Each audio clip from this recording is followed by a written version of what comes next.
But as we sit here and we're talking about football, just tell me something. What the hell is there to be excited about?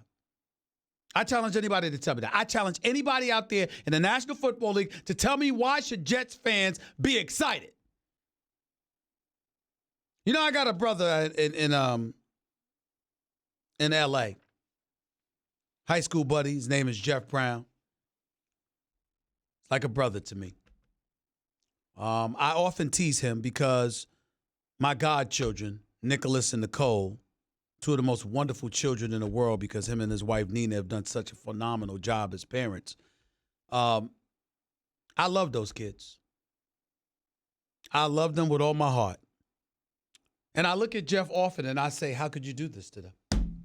How could you have your kids so loyal, raising them to be so loyal? His two favorite teams, the Mets in baseball and the Jets in football. How could you do that to a child? Outside of that, Jeff Brown is the most perfect father in the world. But how in God's name could you have my godchildren as Mets and Jets fans? I mean, you're raising them to be losers. Now, I say that to say this. I'm trying to be nice here because I genuinely like Mike McCagnon. And I'm going to miss Todd Bowles. I'm not blaming the history that is the New York Jets on them. They've contributed to it lately, no doubt, because you are what your record says you are. But ultimately, the history, the moribund history of the New York Jets as a franchise, I think has contaminated everybody. Ladies and gentlemen, I've never met the man. But Manish Mehta of the New York Daily News, I think does outstanding work. I would encourage everybody to read him. I think he does an outstanding job for the New York Daily News. I'm going to tell you right now, yesterday, Manish Mehta was contaminated. There's like this plague going on around New York City, evidently, where some people have been touched and contaminated by gangrene. Who doesn't deserve the nickname gangrene? Because there is nothing about them that has been gang-like. I mean, think about it for a second, Jonathan. Look at me, my producer, Jonathan Winter, when I'm talking to you. Look at me, Nuno. Look at me, Kat. Do you understand that even though to some people it might come with a negative connotation? Do you know what a gang implies? A gang implies togetherness, unity, but also not for the most, dare I say, favorable or pleasant causes. And they actually strike fear in people. When have the New York Jets struck fear in anybody else in recent memory? When has that happened? When? When has it happened? Stop calling them gangrene. It's an insult to gangs.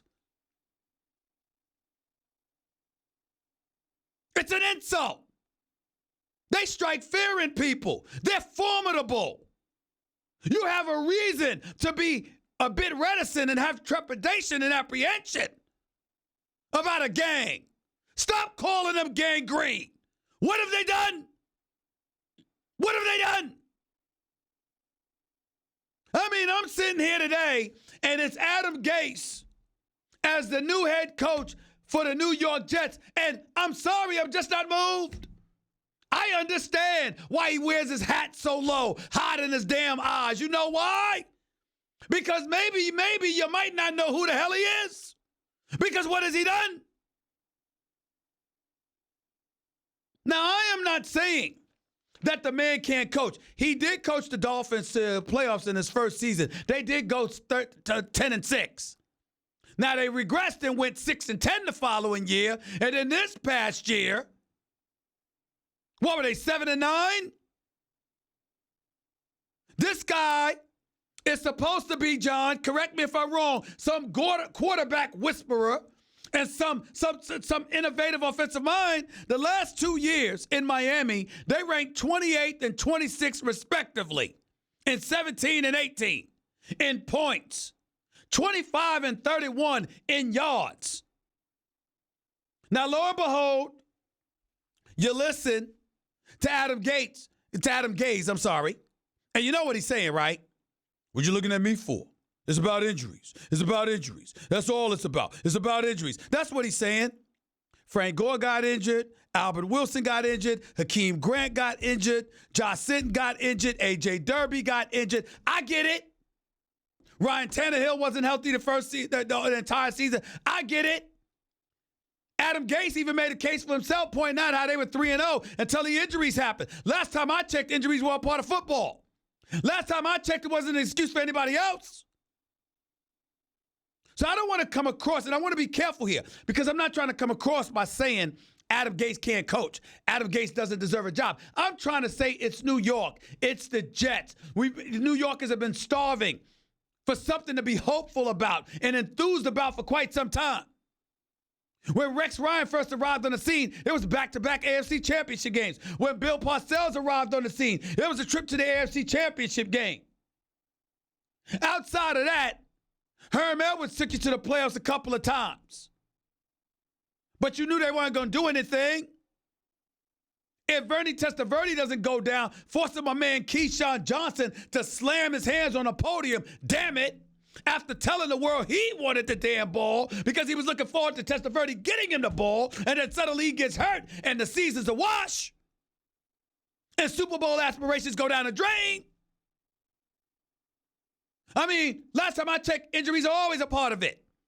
So what you do is you have a guy here that you have now brought in who has said, look, if it wasn't for injuries, I'd have been fine. The problem is injuries happen every week in the NFL. So if that's what he's saying, what hope is there? That the Jets go get on the field and suddenly they ain't gonna have any injuries? This is the reason that New York Jets fans should be excited. Really? Really? I mean, this is unbelievable.